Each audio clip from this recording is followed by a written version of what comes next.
Welcome once again, my friends, and thank you for stopping by to listen to an old storyteller.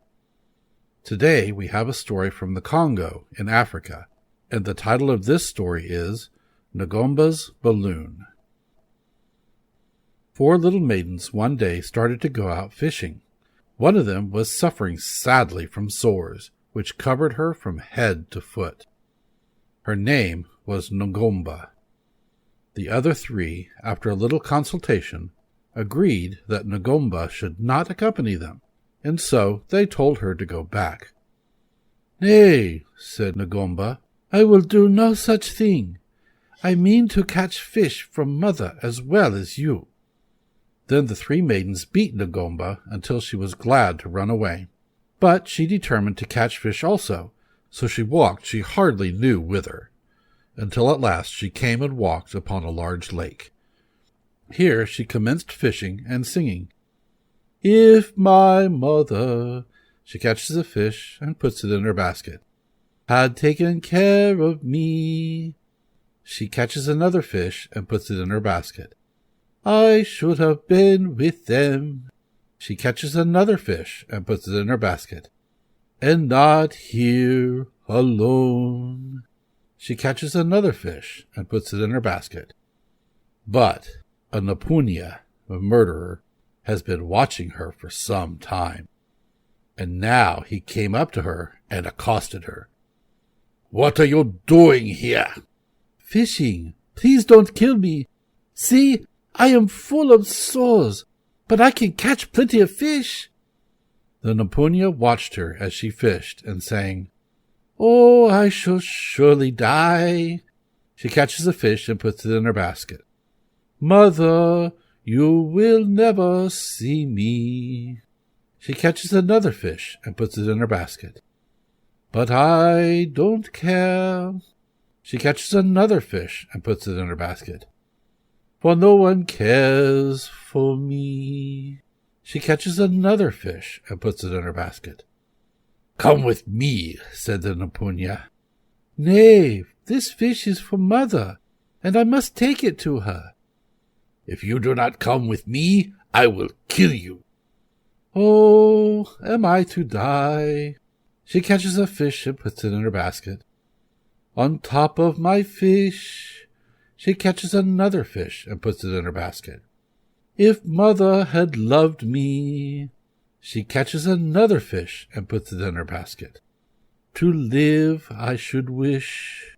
She catches another fish and puts it in her basket. "Take me and cure me, dear Napunya, and I will serve you." The Napunya took her to his home in the woods and cured her. Then he placed her in the paint house and married her. Now, the Napunya was very fond of dancing, and Ngomba danced beautifully, so that he loved her very much, and made her mistress over all his prisoners and goods. "When I go out for a walk," he said to her, "I will tie this string round my waist, and that you may know when I am still going away from you or returning. The string will be stretched tight as I depart, and will bang loose as I return." Ngomba pined for her mother, and therefore entered into a conspiracy with her people to escape. She sent them every day to cut the leaves of the mateva palm, and ordered them to put them in the sun to dry. Then she set them to work to make a huge ntenda, or basket, and when the Napunya returned, he remarked to her that the air was heavy with the smell of mateva. Now, she had made all her people put on clean clothes, and when they knew that he was returning, she ordered them to come to him and flatter him. So now they approached him, and some called him father, and others uncle, and others told him how he was a father and a mother to them, and he was very pleased, and danced with them. The next day when he returned, he said he smelt mateva. Then Ngomba cried, and told him that he was both father and mother to her, and that if he accused her of smelling of mateva, she would kill herself. He could not stand this sadness, so he kissed her and danced with her until all was forgotten. The next day Ngomba determined to try her ntenda to see if it would float in the air. Thus 4 women lifted it on high and gave it a start upwards, and it floated beautifully. Now the Mapunya happened to be up a tree, and he espied this great Ntenda floating in the air. And he danced and sang for joy, and wished to call Ngomba, that she might dance with him. That night he smelt Mateva again, and his suspicions were aroused. And when he thought how easily his wife might escape him, he determined to kill her. Accordingly, he gave her to drink some palm wine that he had drugged. She drank it, and slept as he put his somino, the iron that the natives make red hot and with which they burn the hole through the stem of their pipes, into the fire. He meant to kill her by pushing this red-hot wire up her nose. But as he was almost ready, Ngomba's little sister, who had changed herself into a cricket and hidden herself under her bed, began to sing. The Mapunya heard her and felt forced to join in and dance, and thus he forgot to kill his wife. But after a time she ceased singing, and then he began to heat the wire again. The cricket then sang again, and again he danced, and in his excitement tried to wake Ngomba to dance also, but she refused to awake, telling him that the medicine he had given her made her feel sleepy. Then he went out and got some palm wine, and as he went she drowsily asked him if he had made the string fast. He called all his people, dressed himself, and made them all dance. The cock crew. The iron wire was still in the fire. The Mapunya made his wife get up and fetch more palm wine. Then the cock crew again, and it was daylight. When the Mapunya had left her for the day, the Ngomba determined to escape that very day. So she called her people and made them try the Ntenda again. And when she was certain that it would float, she put all her people and all the Mapunya's ornaments into it.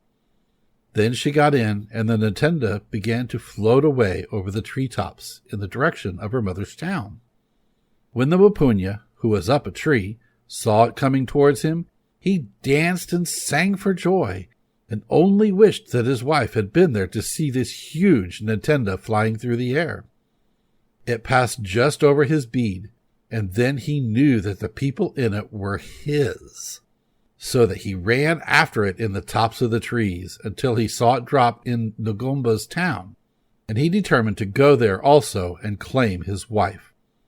The Ntenda floated around the house of Ngomba's mother and astonished all the people there, and finally settled down in front of it.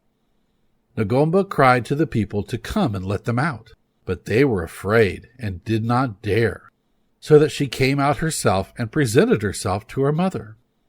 Her relations at first did not recognize her, but after a little while they fell upon her and welcomed her as their long-lost Ngomba. Then the Mapunya entered the town and claimed Ngomba as his wife. "Yes," her relations said, "she is your wife, and you must be thanked for curing her of her sickness." And while some of her relations were entertaining the Mapunya, others were preparing a place for him and his wife to be seated. They made a large fire and boiled a great quantity of water and dug a deep hole in the ground. This hole they covered over with sticks and a mat. And when all was ready, they led the Mapunya and his wife to it and requested them to be seated. Ngomba sat near her husband, who, as he sat down, fell into the hole. The relations then brought boiling water and fire and threw it over him until he died. Thank you once again for listening to this story. If you enjoyed this story, please press that like button. Also, please help an old storyteller out by subscribing to my channel. The next story will be posted in a few days, so until then, may your story continue to be a good one.